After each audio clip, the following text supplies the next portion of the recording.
Au nom des populations de Koutiala, je vous souhaite la très chaleureuse bienvenue à Koutiala et un agréable séjour parmi nous, dans la majestueuse capitale de l'or blanc. Je souhaite plein succès aux activités du camp des vacances citoyennes de Koutiala. Vivement la jeunesse au service de la consolidation de la paix et de la cohésion sociale.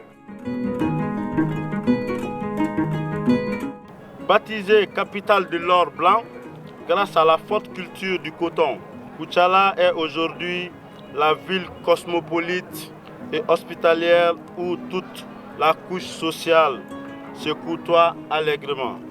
Ce voyage, plus que la découverte d'une ville, est une découverte de soi-même, avec tout ce que cela implique comme interrogation sur soi-même et sur le sens à donner désormais à ses actions.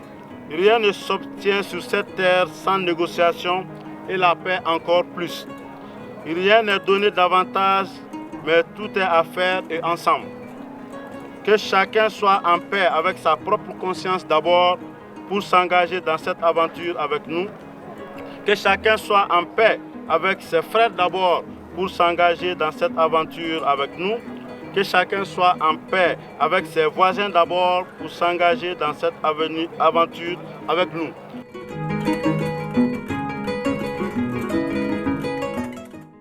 Les vacances citoyennes sont l'expression de la ferme volonté du gouvernement de préparer et d'assurer la participation effective de vous jeunes au développement de ce pays. Les vacances citoyennes sont donc un cadre idéal de mobilisation pour la construction citoyenne, l'éducation, la socialisation et la participation des jeunes à la construction et au développement de ce pays. Cette année, les activités se dérouleront sur les sites de, bien entendu, Koutiala, San et Konobougou. Le thème s'inscrit dans la vision de son Excellence M. Ibrahim Boubacar Keïta, président de la République, chef de l'État, qui nous a dédié à nous jeunes ce second mandat. Il faudra mettre les moyens en œuvre pour savoir tenir cette promesse et prouver au président de la République que nous sommes capables de saisir cette promesse. Ce thème vous exhorte, chers jeunes, à relever le défi de la promotion de la culture, de la paix, du dialogue et du renforcement de la cohésion sociale en vue de favoriser le parachèvement de la mise en œuvre de l'accord pour la paix et la réconciliation au Mali issu du processus d'Alger. Le défi de faire de notre diversité un atout pour notre progrès commun, le défi simplement de l'édification d'un Mali uni et prospère.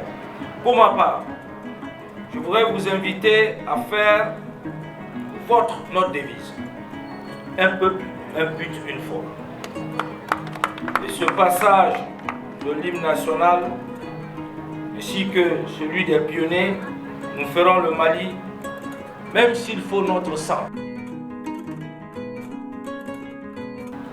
Chers jeunes vacanciers, chers citoyens, les vacances citoyennes mobiliseront cette année environ 5000 jeunes sur différents sites.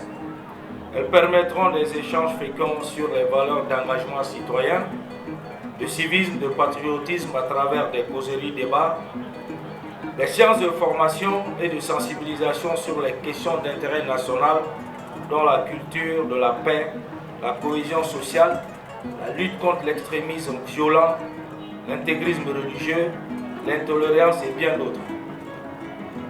Je ne suis pas très engagé à faire de ces vacances citoyennes un lieu de manifestation folklorique, parce que l'heure ne s'y est pas à cela aujourd'hui. Il s'agit d'être engagé pour mener à bien des activités citoyennes. Ces activités porteront aussi sur la réhabilitation du centre d'éducation populaire de Koutiala, la réhabilitation de la maison des jeunes de San, la réhabilitation du foyer des jeunes de Konobougou, les rencontres sportives, la réalisation des bouquets, la sensibilisation des jeunes sur certaines maladies contre le paludisme, le VIH, SIDA et d'autres. Vous aurez bien compris dans le discours que j'ai sauté le point sur les manifestations artistiques et culturelles, c'est fait exprès. Chers jeunes, pour la réussite de ces activités, je vous invite à respecter le contenu du document de l'engagement citoyen que vous avez bien signé auparavant.